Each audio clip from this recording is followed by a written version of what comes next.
You have to be delusional to want to do this job, for sure. When I was younger, I would be so self-critical and so hyper-fixated on perfectionism that I would just not put out anything. If you're not fully convinced that you are going to make it, then I think this is not for you. Where do you think we're at right now with dance music? Where are we heading to? I used to always make music that was like too commercial for the techno people and too techno for the commercial people. Yeah. The harder the work, the luckier you get. So I strongly believe in that. What's it like working with Anyma? It's quite inspiring to see like a work ethic that is like that. We have music in like the biggest Toyota Tundra ad in the US, for example, which is the remix for Nina Simone. I've done Call of Duty, multiple Netflix shows, Amazon Prime, like movies like Birds of Prey, from trailers to promos, everything. Yeah. I remember saying, I don't really know if I ever want to go back on tour again. What do you think has been the most challenging part of your career so far? Challenging part, all the no's. Hello, welcome back to my podcast, Can You Put Me on Guestlist? I'm Katie Knight, and today I am joined by a very talented human being. Chris Avantgarde is one of those artists who has lived a few musical lives in one, from signing his first record deal at 18 to working in the studio with Scooter to building a whole parallel career in sync music for Netflix, Amazon, games and major campaigns, and then stepping into the global spotlight through the afterlife world, including collaborations and work alongside Anyma. In this conversation, we go into his philosophy of authenticity, what Hyperreal actually means, why perfectionism can stall you, how he approaches different crowds from clubs to festivals, and what it takes to stay grounded while the whole thing keeps getting bigger and bigger. Right, let's jump into the conversation. Welcome to Can You Put Me on Guestlist? Hello. Hello. How are you? Good. How are you? I'm really good, thank you. It's so nice to meet you. Likewise. And sit down. I was talking about you this morning with Candela. Yeah, love her. She said exactly the same about you. She was like, you're going to love him. He's so lovely and so nice to chat to. It's weird sometimes. Pressure's on now. Yeah, because it's weird sometimes when, you know, I've got to interview someone and it's somebody you've never met before. Of course. But obviously you see so much online and, you know, it's. I sometimes get anxious about before doing it, but it was really lovely this morning that she said that. That's nice of her. So yeah, she said. I'll pay her later when I see her. Yeah, exactly. How's the last couple of days been for you? Yeah, chilled so far. Arrived yesterday. Have a lot of this stuff now, and then play the show on Saturday. Should be good. So where are you based then? London. Oh, you are in London. Yeah, I've been in London since 2012. Yeah. Since 2012. I know that, yeah, but isn't London great to live in? I love it. Yeah. Well, it's a love-hate relationship, really. What's the hate part? The price. Everything's getting more expensive, but not better at the same time. Yeah. I feel. But I mean, as a cultural hub, music, fashion, art, it's like amazing. I love it. Yeah. Food. Because you're from where originally? Germany. Which part? Yeah, it's a small town or city called Arnsberg. It's near Dortmund, Düsseldorf, Cologne, that area. Okay then. Northwest, yeah. And when you moved to London, was that the first time you'd moved out from there, or Yes. did you live anywhere else? Yeah, before? I lived in Hamburg for 2 years right after school, and then I moved to London for music, really. Yeah.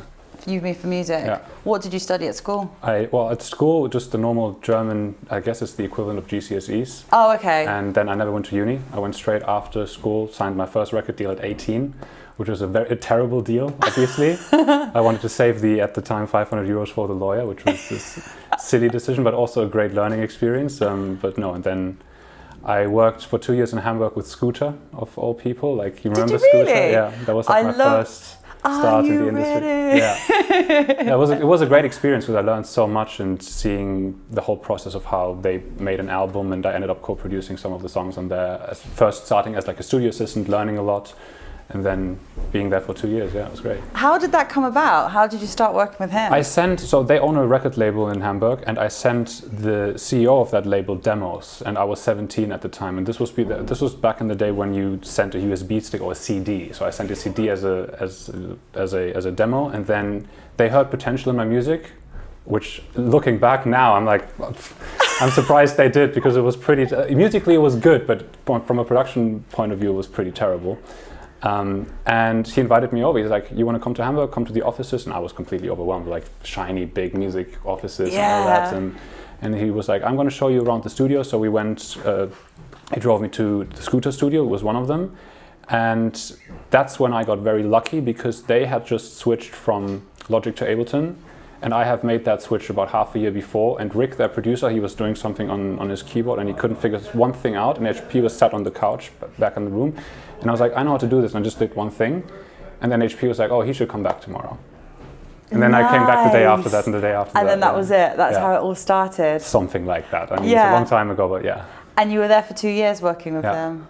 But while I was signed to their label and I was making music, and this was like at the time when especially in the Netherlands, people like Hardwell and Martin Garrix and stuff became the EDM like gods, so to speak, at the time. And they wanted me at the label in Hamburg. They wanted me to make more of that sound, which I wasn't really at the time. I was like, no, that's not really me. So that's how we parted ways in the end. You know? Oh, really? Interesting. Yeah.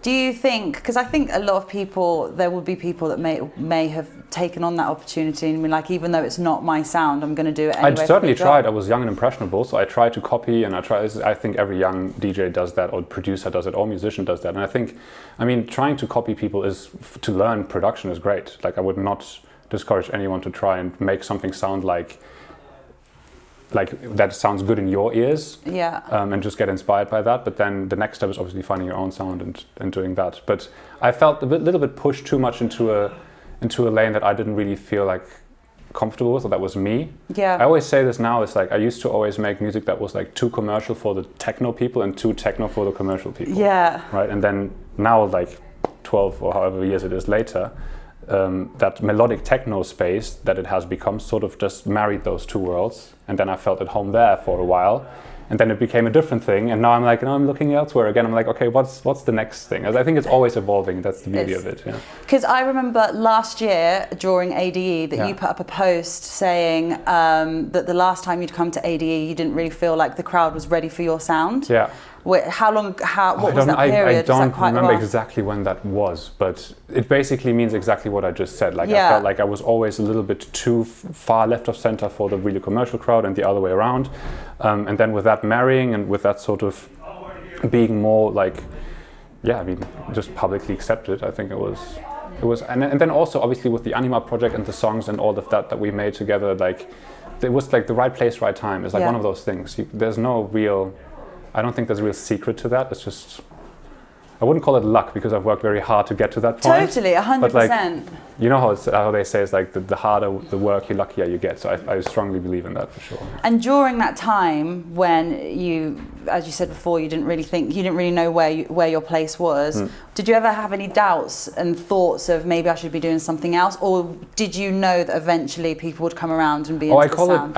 I call it healthy delusion. You have to be delusional to want to do this job, for sure. Like if you're not fully convinced that you are going to make it, then I think this is not for you. Yeah.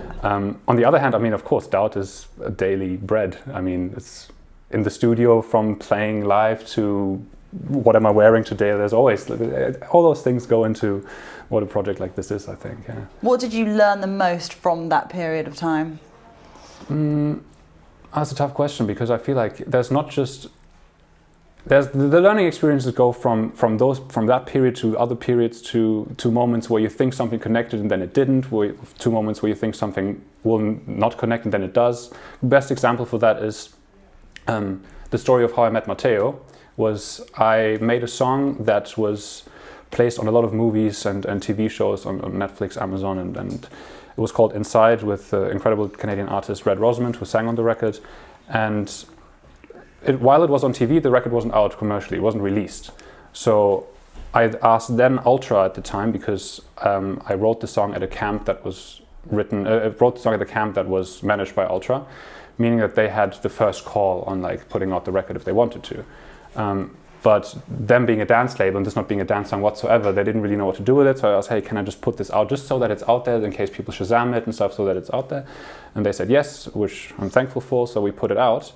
And then that record being out, Cast heard that song, looked me up on Spotify and saw, oh, he's already done dance music as well, and then asked me to do a remix for one of their records on Afterlife. Then Matteo heard that remix and was like, oh, and then he looked me up and was like, oh, I saw you've done work in TV and film, I'm looking for co-producers for my new project, and I want to do an album and stuff. And that's how we started talking. No way. So long story short, you never know what happens if you just put something out, even if you think it might not connect. You know, it's like, I encourage especially young producers, because when I was younger, I would be so self-critical and so hyper fixated on perfectionism that I would just not put out anything. I was like, this isn't good enough, that isn't good enough. And while there is a beauty to perfectionism, I feel like it's mostly hindering you in actually putting anything out. Like, yeah. Even to this day, I'm like, when I listen to old records, I could have changed so many things in there. The mix could have been better, this snare could have been better, whatever. But like, just make peace with it and just get it out there. Yeah, 100%, totally. Yesterday I did an interview with Cyrita, and she was saying that Carl Cox had once said to her that it doesn't matter. If you fuck up, it doesn't matter. You know, you just need to have the vibe. And I think like that is such a nice thing to think that. Oh, while playing, you mean? Yeah, this is not playing, but kind of more the same kind of concepts. Like, you know, even if something isn't perfect, it will be for that moment, and it will have that meaning. And now it's great content. That's the other side. Yeah. Like we had power cuts in Sweden and in Norway, and like twice in a row, and like that's obviously great content. But at the show, it sucks. You're like, oh. Yeah, I wish this didn't happen. Part of you's like, can something happen right now? You know, but I mean, those moments, I feel like, especially with playing and the fuck ups while playing live, that's been a part where I'm very comfortable with that, because it's like, well, it's out of my control. If I've done everything I can to be correct, then it's not up to me. You know? Totally. Technical difficulties, this happens all the time. Yeah, exactly. Do you still get nervous before you play? Yes and no. Sometimes not at all, sometimes very, and I can't really pinpoint when or why that is. Interesting. Yeah.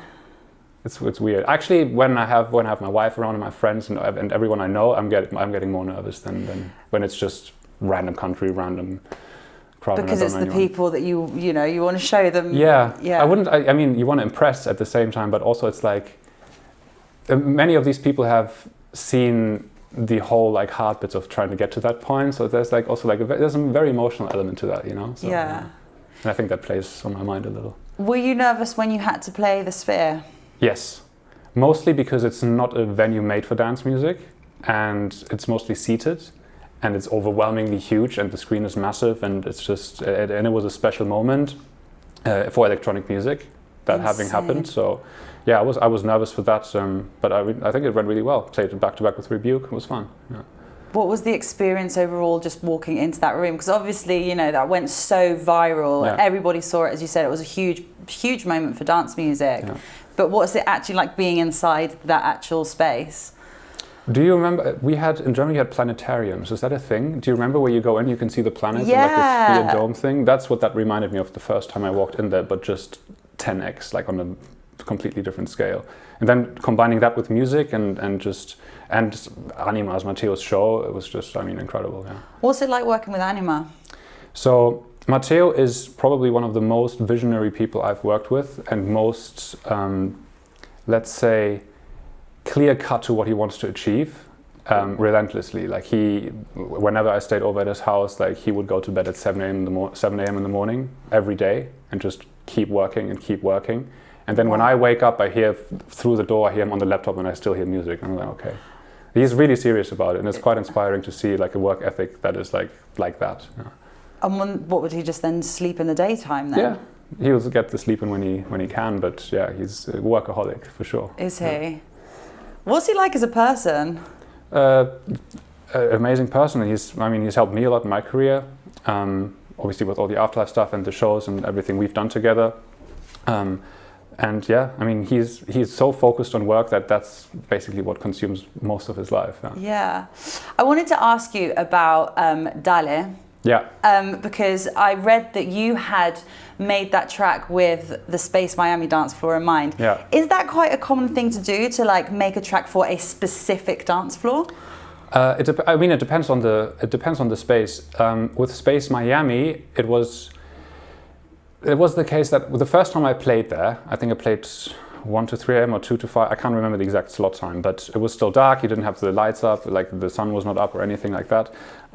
But I've been there as a guest as well many times before during Miami Music Week and stuff, and I always could feel this. I don't even know what the influence is. It's like a Latin influence house. It has a very special certain vibe to it. Yeah. So I thought, okay, if I play there, next time I want to have a record of my own that would fit this dance floor. Even if it might be a little bit or completely out of the box of the stuff that I usually do, I wanted to have something that I could play, like, yeah, I made that one. Yeah. And well, that's how Dale really started. I found like a vocal sample, Spanish girl singing, and I built it around that, and then I was like, hey, this could work for space, and then I arranged it out, and then I feel like I told myself to not play it before space, but I might have. I was like, I'm going to save this one, but then I was like, well, if it sounds shit, I need to test it before. I feel like that happened, but maybe I played it space for the first time. I can't remember. Are there any other dance floors around the world that you would make a specific track for?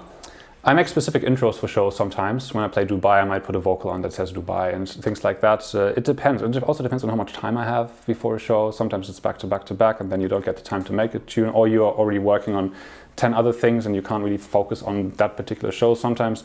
But I mean, now, because obviously some of the shows are quite far bigger than others, you might have Tomorrowland, or you'd have like EDC and stuff, you would prepare a bit more for those shows. And I think that's when you also prepare special records. On the other side though, those stages being that big, you then make music that might not fit the club.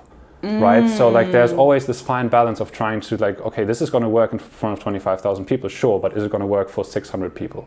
You know, like it's a fine line, which also, to be completely frank, I've struggled with a little bit, because especially the records in like the melodic techno space, they've become so big, also from like a pure sonic and like visual and the whole experience, that when I then go back and play a club show, I'm like, oh, I wish I had a dub mix of this, or I wish I had like a little bit of a tamer version of that, you know, less effects, less snare roll, less riser, all of that, all of the crowd control elements, because in a club it's completely different. The crowd control, it might literally just be taking the bass out for 30 seconds and putting it back in and nothing else happening, and in a club that really works. At a festival, people might be like, a bit boring, you know, like it's very different to play for the two different crowds. And then I guess also part of it is just actually there on the night and seeing what you get from the crowd and deciding what you want to play. Yeah, that's also one of those things.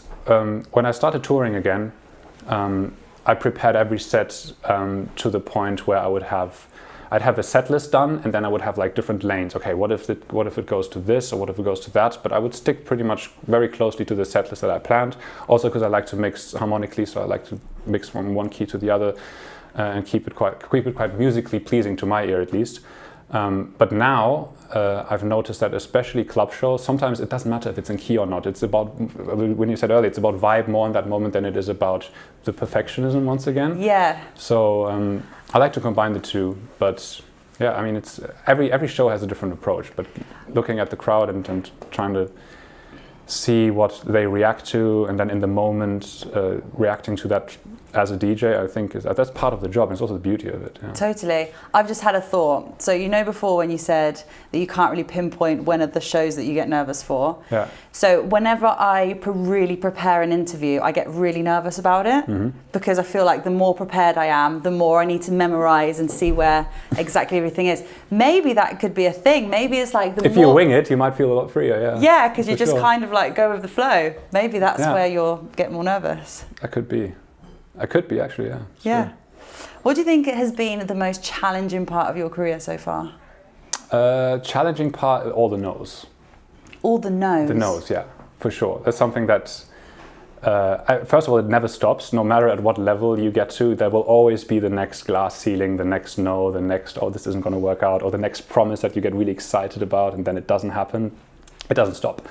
It also doesn't stop for DJs or producers or artists I've met who are way bigger than me and like are legacy acts, that it doesn't stop. So as long as you try to like mentally prepare for that and be like, as I said earlier, like this healthy delusionist about it, I think then that's the right attitude to have. But obviously it gets really hard sometimes, yeah, like getting the no's and getting rejected from labels and all of that. I mean, it keeps going, you know. So I think that's the hardest part.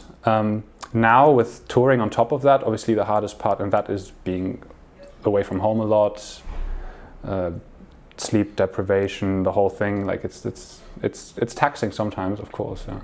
Do you find that you found the balance to stay healthy on the road? More so now, yes. I think I mean, I say this to my friends often. I'm like, you know what? I'm actually so thankful that this happened to me now and not when I was 19, because when I was 19, things would have gone very differently, I think. I think that sometimes, like the young kids that are coming through now, that have like, who did I interview yesterday? Isaiah. He must, I don't know how old he is. He's super young though, and obviously he's doing really well in the hard techno space. And I think you're traveling the world with like your best mates and your girlfriend, just having the best time ever. Yeah. I mean, also different stamina for sure at that age. It's like, I mean, we used to go out all night long, 2 days in a row at that time, right? I don't do that anymore. Yeah. Do you still get time to like go to parties but not play? No. Do you miss that? I do sometimes go when I when I have a weekend off and a friend of mine might play in London or something. I still go, but there's very little time, especially when we're considering staying healthy. If I have a weekend off, then that's the weekend where I want to go to the gym more or go out more, like go for walks, see actual sunlight, like that sort of thing, Yeah. What kind of things do you do just to disconnect?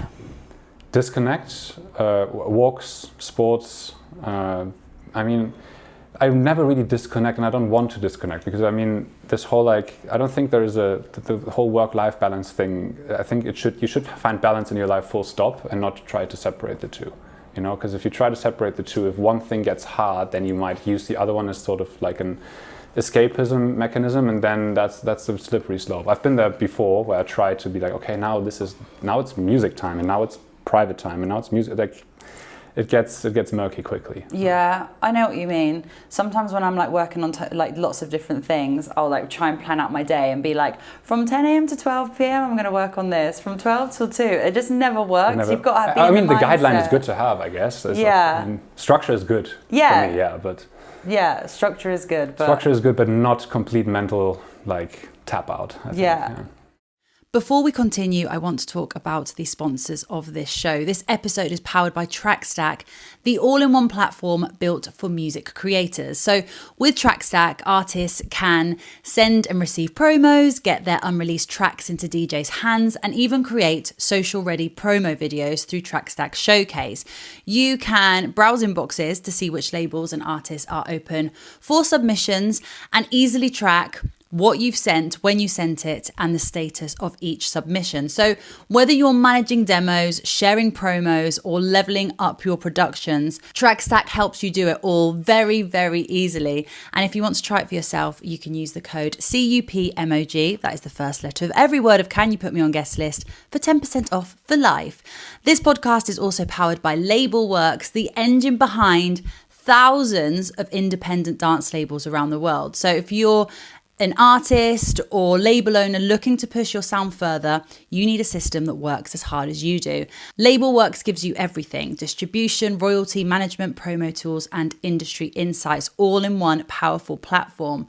For more than 15 years, they have been a pillar of the electronic scene, helping underground imprints, rising artists, and global brands run smoother, smarter, and stronger, breaking through the crowded avenues of the music industry to reach a growing community of music lovers. And what makes Labelworks different is that it's not just tech, it's built by people who live and breathe dance music, people who know what it takes to get a release noticed, charted, and to build a label that lasts. So if you're ready to grow your label and get your music heard around the world, check out labelworks.com. And finally, a big shout out to Sounds Australia, who lent us the amazing spot that we recorded in during ADE in Amsterdam. Sounds Australia is a national music export initiative helping Australian artists break onto the global stage. And just before we carry on with the conversation, if you have not yet subscribed to the podcast, please hit that subscribe button and share with your friends. Any reviews would also be very, very welcome. It really helps the podcast grow. Anyway, I hope you're enjoying this episode. Let's get back into it. Tell me about, you've launched Hyperreal. Mm-hmm. I want to know, first of all, because that's also going to be the name of your album, right? Yeah. Explain the name for me. So Hyperreal, first of all, I guess the easiest explanation is I just like stuff that feels real. And by real, I mean things that I connect with emotionally, things that feel authentic. And authentic can be cheesy, and authentic can be cringy to other people. I don't care about any of that. I care about as long as it felt like it came from a place of honesty and from somewhere that I felt in the moment like, yeah, this is what I want to say in this moment. Then to me, that's real.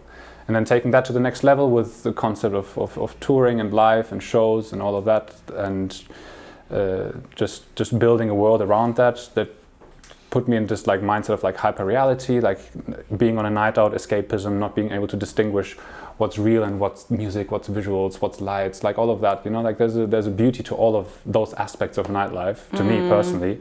So that's how the name sort of came about, really. Yeah. How long have you been working on the album for? Spiritually forever. In reality, I would say it's funny because it's almost like once that album's out, it's like closing the chapter of like the last 3-4 years. Some of those records on there I've been playing for 2-3 years as intros or like throughout my sets, and they have not been released. Some of them I've made quite recently. Some of them are collaborations. It's a process. It's also quite a fluent process. It's not like, oh, here's the 12 or 15 track list. Just like if I decide now, oh, I love this so much, I still want to put this on the album. Being in the age of digital releases, you still can, right? So like I want to keep that freedom. Freedom being the biggest word, even considering launching a label, right? Like it's now you have the control of doing these or making these decisions. So like when it comes to the album. That's why I started the label first of all, to have an outlet for myself, and then later on bring other people on, develop artists, and build from there. It's cool that it's the same name. You don't really see that very often. Well, I felt like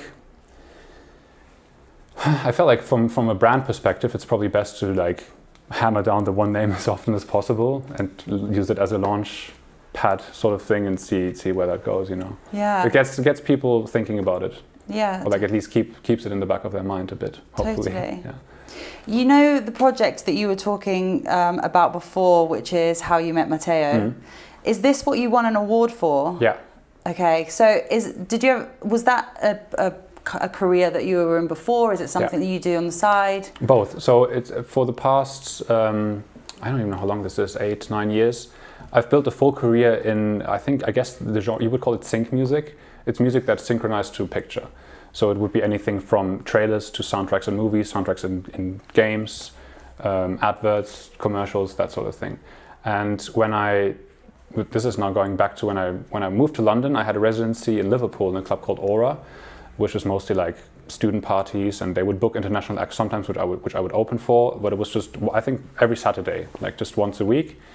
And I would take the train from London to Liverpool.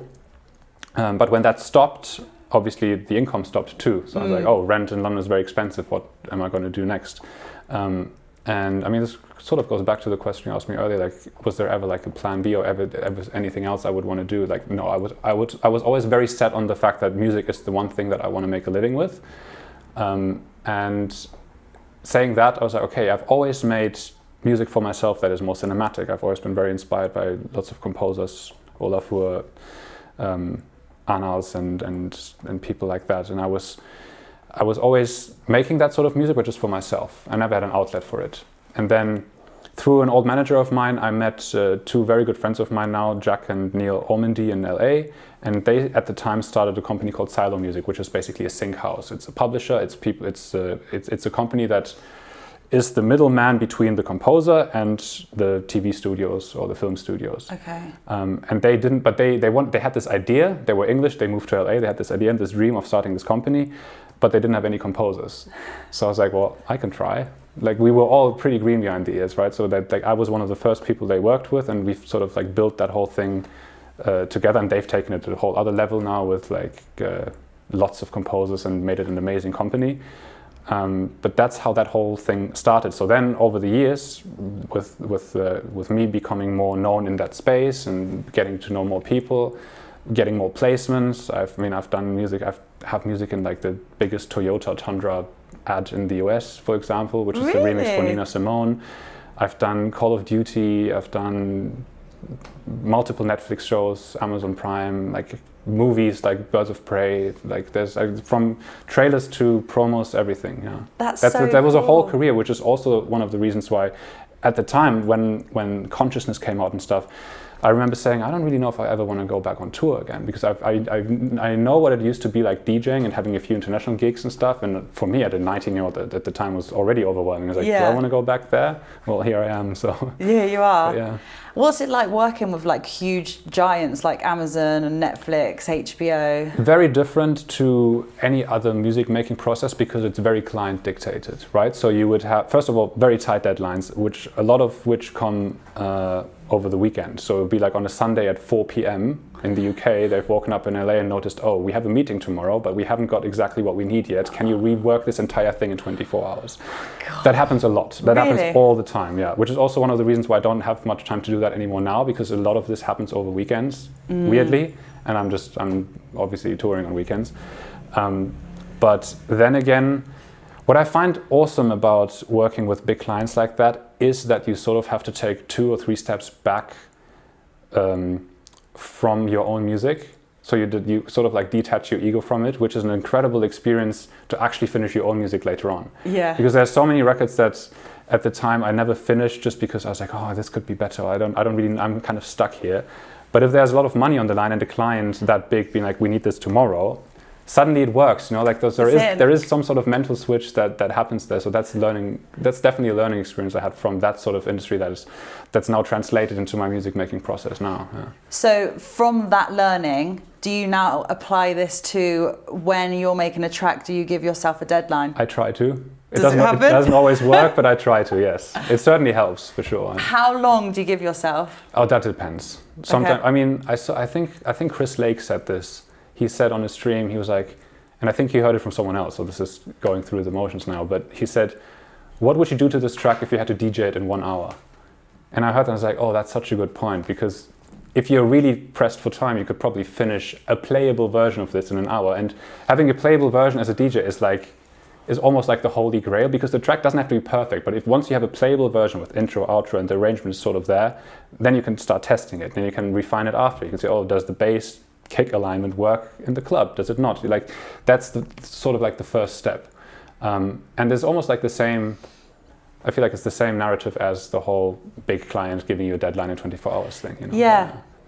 What do you prefer to do? Do you prefer working on your own music, or do you prefer working with a big client? I think I need both. Not just big clients, also working for other artists, writing for other projects. I think having this like balance between detaching myself from what I'm like emotionally attached to then coming back to fully being engulfed in what I like as a person. I think that doing both of those things, they sort of nurture each other, for me at least. I need both to function, I think. Yeah. Do you also just think it's really important for a producer not just to be sat doing their own thing and working by themselves, but also getting out there and working with other people to bounce ideas? I feel like 5 years ago I would have said yes, absolutely, but then there's so many, it's such a personal thing, making art in general. I feel like I don't think I would have the authority to say, yeah, this is exactly how you should be doing it. There's artists who are they're completely on their own and are isolated, and they make incredible art, and there's people who like collaborating and make incredible art that way. So I don't think there's a defined answer to that. What about, because I was talking to somebody yesterday about this, when you collaborate with another artist, how important is it to actually physically be in the studio with that person? Because obviously there's a lot of collabs that happen and there's 2 people on the other side of the world and they've maybe never met. Do you think it's important, or do you think it's doable to do it from afar? I think there's 2 sides to that. Obviously, being in the whole like songwriting and sync space and having done loads of sessions with people in the room in all sorts of genres, I feel like there's definitely a benefit to that, because you can build a vibe in a room. You can talk, first of all, you can talk to the person, you can speak about personal experiences, speak about something completely music unrelated, and build rapport that way, and sort of and see what especially if it's an artist, like, what do you want to write about? Like, is this your project? Is this your story? Like, what do you want to do? Me as a producer, or like co-writer in the room, like it's much less about me in that moment, right?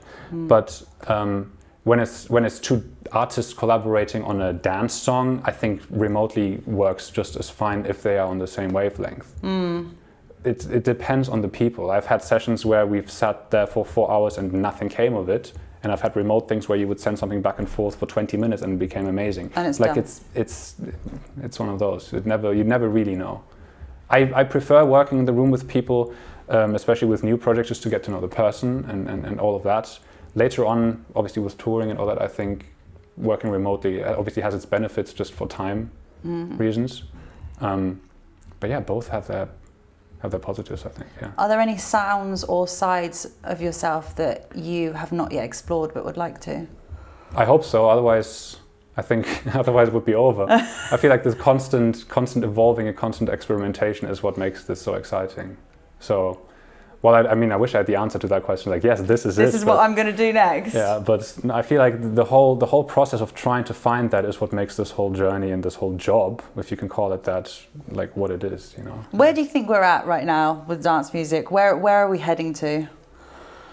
I think what's very exciting is that we are in an era where the genre lines blend more and more and more, right? Yeah. Where like you have big techno legends now playing anything from house to more techie to breakbeat and the other way around, and also like the underground and the commercial side merging a lot more. I always wanted that personally, you know. You would have purists who would say, oh, it sucks, but I love it because it gives me as an artist personally a lot more freedom to just do whatever I feel like in the moment, and not really having this like put into a box, oh, you are a X artist, now you have to do X your entire career or you're not credible.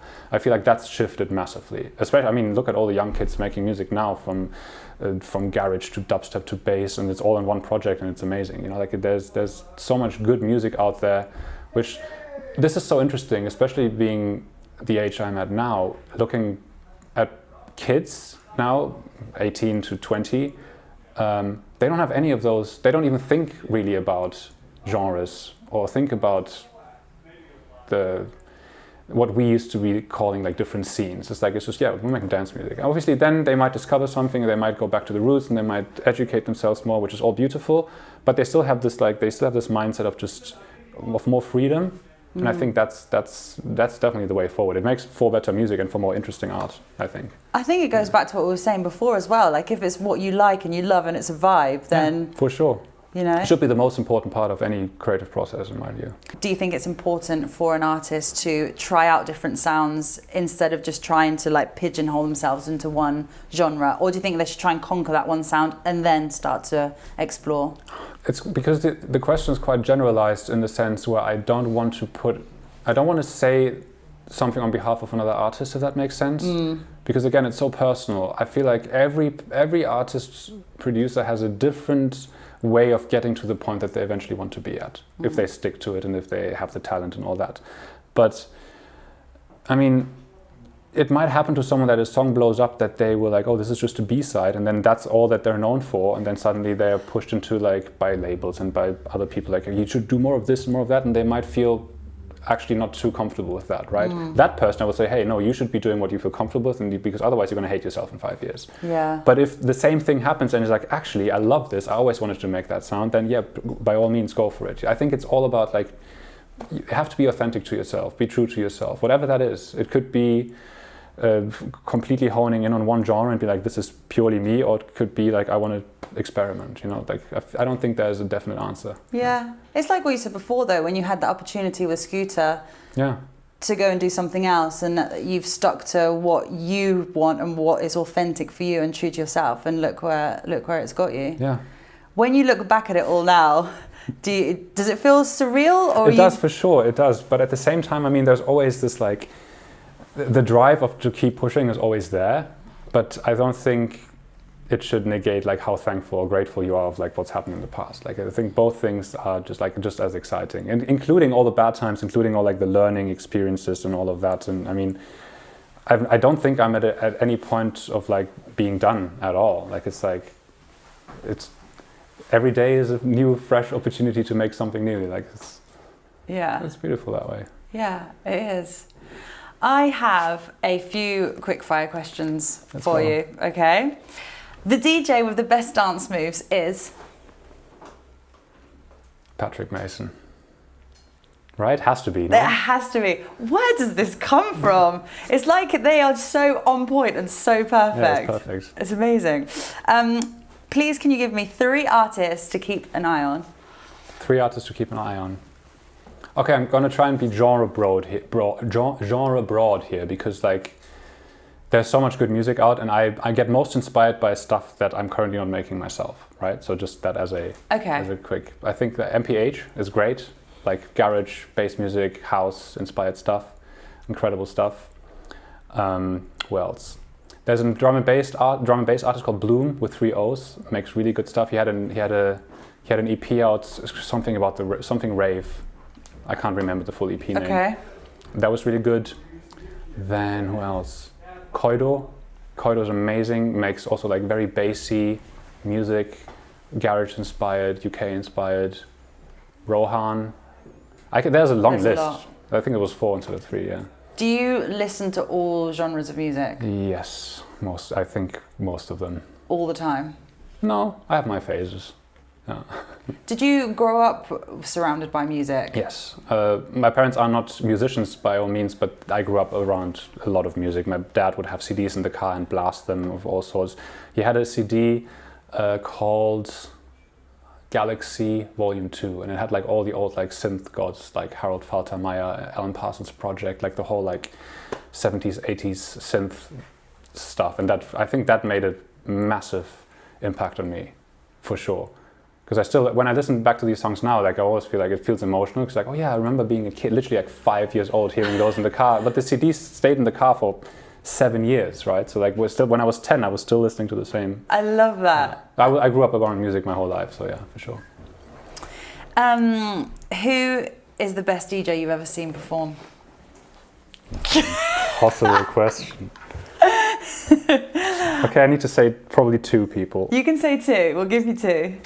I'll say Laurent Garnier, because he is probably the best track selection DJ I've ever seen. Like by far. He used to, I don't know if he still does it, he used to have something called Deep Search, like a radio mixtape series, where he would go through genres from Motown all the way to house to techno like I would just listen to that and be like, you know, that's the sort of that's someone who's really, really crate digging. Like he's not just going on Beatport, like he's in the record store like looking for music, you can tell for sure. Yeah.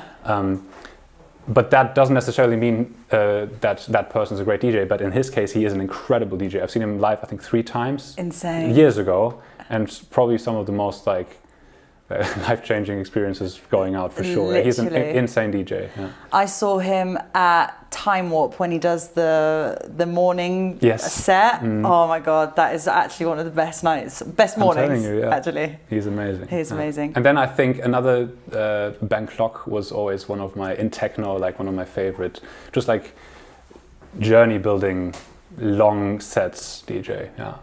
When you went out for the first time, who was the first DJ that you ever went to see perform? Actually, no. It was too many DJs, Soulwax, and I went with a fake ID in Düsseldorf to a club called, I think it was called 3001 or something at the time. Yeah, and I was 16, I think. No way. Yeah, I was massively influenced by the whole French thing at the time. Justice, Soulwax, Mehdi, like that whole Ed Banger crew was big for me. Yeah. I love that, on a fake ID.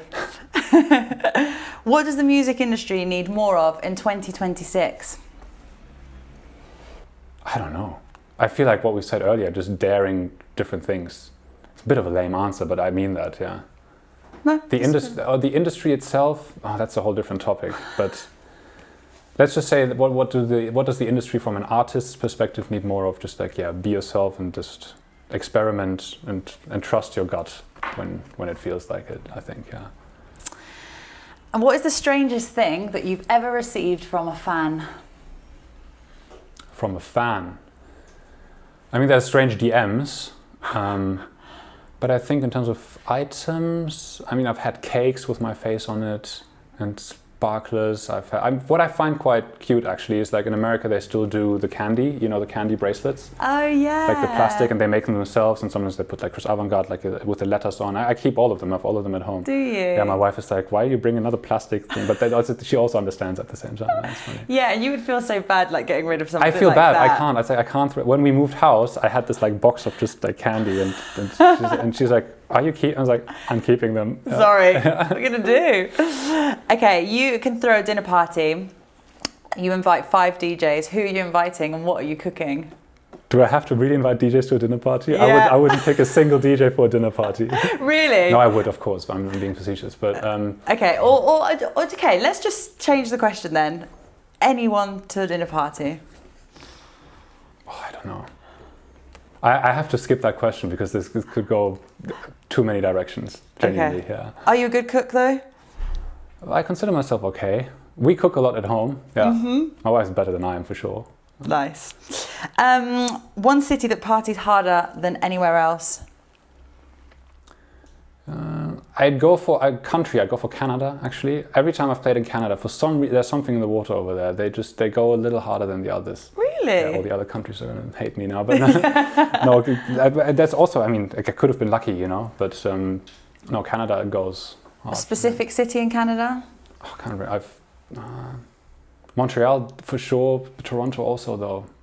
They might have a rivalry internally that I don't even know about. Yeah. So we'll see. The last DJ that you messaged, and what did it say? I don't know. Let me check. Let's see.